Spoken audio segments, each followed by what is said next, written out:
So I saw Maven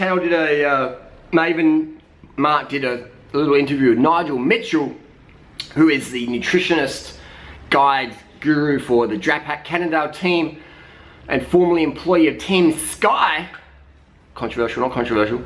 And Nigel Mitchell, I've been a critic of Nigel Mitchell in a fun, trolling, loving sort of way by saying, you know, how can the Team Sky nutritionists be overweight? And, you know, like how can end riders, I mean cyclists, man, we're like ballerinas, obsessed with weight, obsessed with weight. You know, even fat banker cyclists will spend, you know, fucking 8,000 pounds on a Pinarello bike that weighs 6.8 kilos, but yet they're lugging around extra 20, 40, 80 pounds of heft in their guts. You know, like, cyclists obsessed with weight in a good way and a bad way. So my tip for Nigel Mitchell, who wants to go plant-based, then he obviously wants to lose weight. Because let's be honest, man, nobody's really going vegan for the ethics. I mean, that's a big part of it, it's huge. That should be the thing, but us humans, we're shallow, narcissistic creatures. We all like to look lean and be pretty and look fit and masculine or strong or have that energy and passion and vitality. We all love that, and that's attractive, and that's how we're hardwired. And plants, fruits, rices, sugar, those things were designed to eat. They taste good. They help our dopamine release. They help our serotonin at night to sleep. They help our metabolism. They give us that muscle glycogen to fuel the day. Whether you're a Tour de France hopeful on GC, or whether you're the Tour de France mother or single dad who's just trying to round up their fucking pack of kids, their peloton of kids who are creating fucking drama in the house every day. You still need carbohydrates to get it done. So my tip for Nigel Mitchell is, motherfucker, carb the fuck up, alright?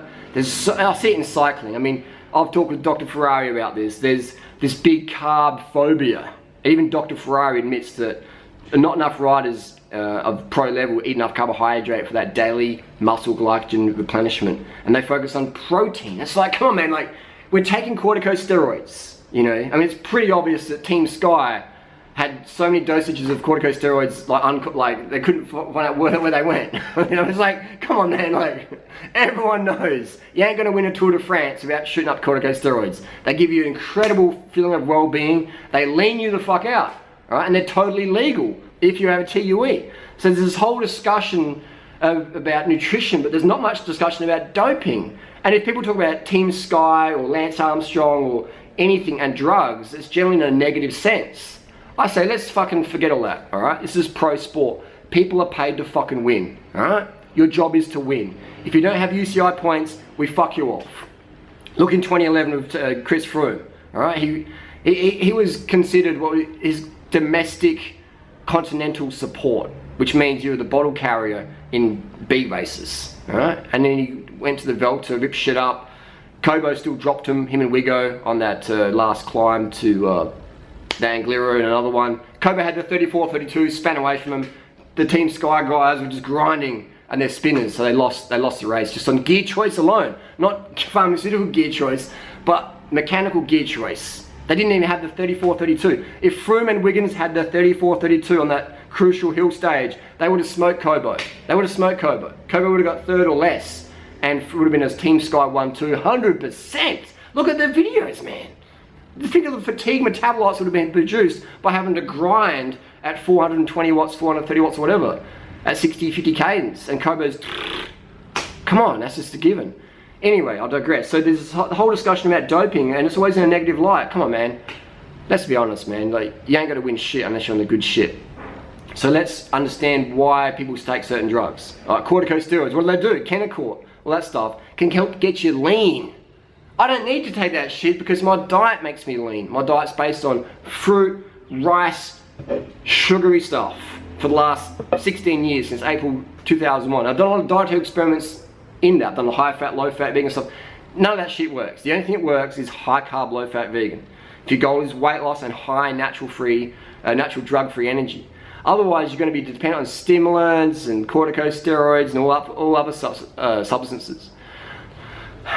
And I see it in pro cycling, man. There's so many eating disorders, so many guys doing too much drugs. I understand drugs are part of the deal in all sports, running, soccer, but I feel there's an excess use of drugs when we could get the weight down just with dietary choices. Not dieting, but just dietary choices. No whey protein should be on the team bus. Like, why? When cyclists aren't bodybuilders. They're not shredding their muscles. Cycling's a low impact sport.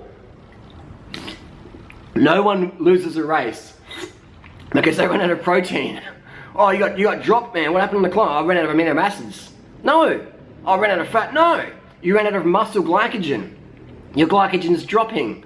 No one drops back to the team car for a fucking bit of bacon or coconut oil. Like, no. No one's dropping back for a tablespoon of fucking colostrum or fucking bee pollen or fucking protein shake. No. People dropping back for the car for some bread, some jam sandwiches, panini, whatever. Take the fucking ham out, put in some extra jam. That's the power, man. The sugars. Like, all that ham and shit, that's what fat people eat. And so why are we eating what fat people eat if our goal is to have watts per kilo? It doesn't make any sense at all. Any sense at all. And watts per kilo can be transferred to the bike and can be transferred to daily life. If you want more watts per kilo in your health, in your daily productivity, it makes sense to eat foods that keep you energized, that give you blood sugar, brain glucose, muscle glycogen. Ham doesn't give you muscle glycogen. Coconut oil doesn't give it to you, all right? You don't need these things in your diet. I mean, coconut oil it's not the best thing out there, it's not the worst thing either, but eating dead animals is just pointless. In today's environmental issues, health issues, eating dead animals, we just don't have to go there ever again. There's just no point.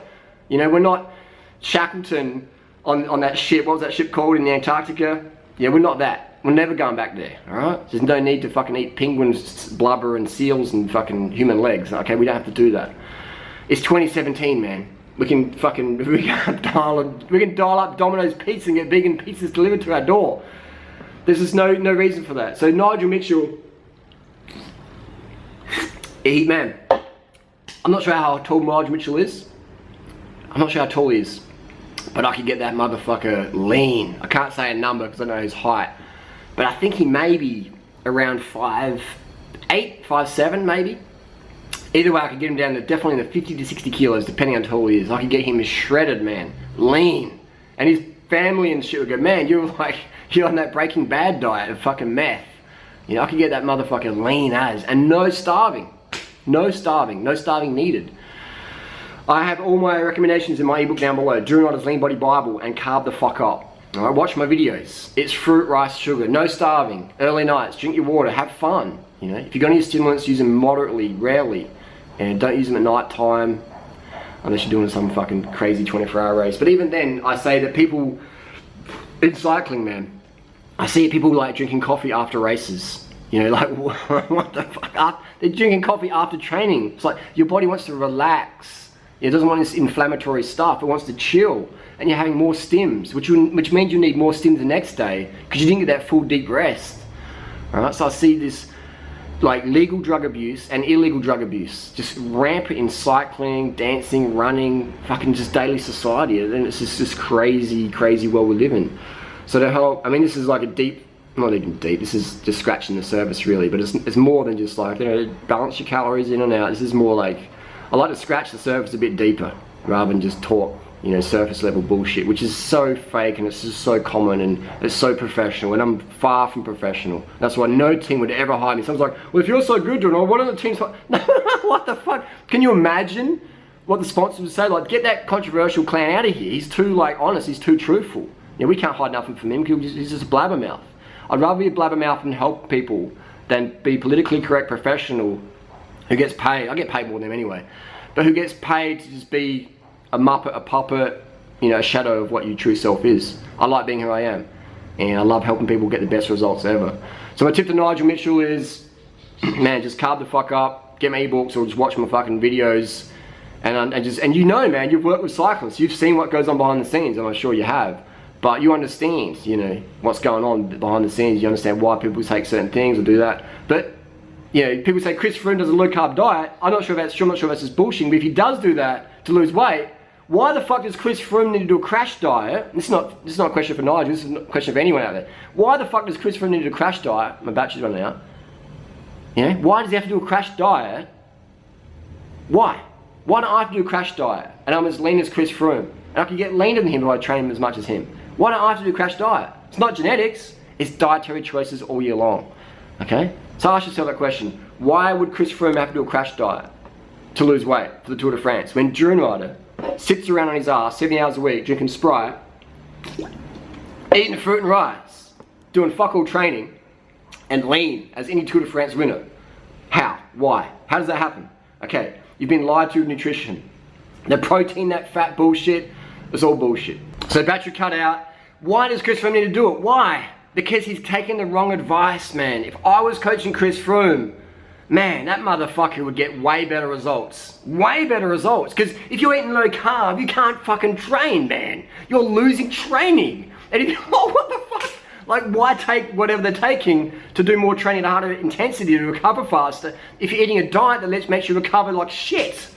You know what I mean? Dr. Atkins was 258 pounds when he died. Obese, had heart disease. That is not someone you want to take advice from. Low carb is bullshit, man. You can't push watts. What's the point of fucking getting your hemoglobin at 200, doing blood doping or whatever the fuck's going on? Why do that if you're going to struggle at doing 200 watts in a low carb ketogenic diet?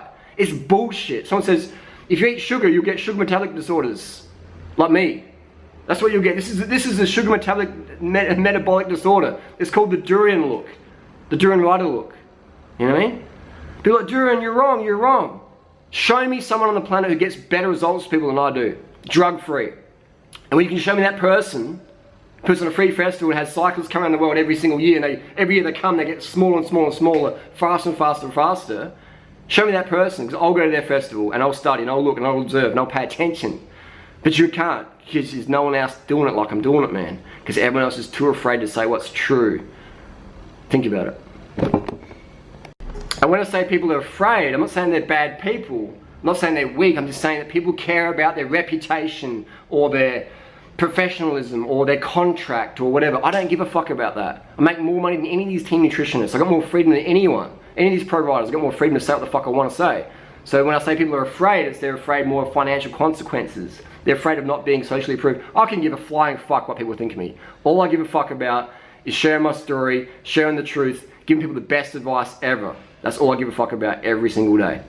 Carbs, carb the fuck up, motherfuckers. Carb the fuck up. Corn, rice, potatoes, yams, bananas, mangoes, dates, plantain, melons, blueberries, blackberries, mulberries. Get them motherfucking carbohydrates in. Go vegan, motherfuckers. Carb the fuck up, the fuck up, the fuck up, the fuck up.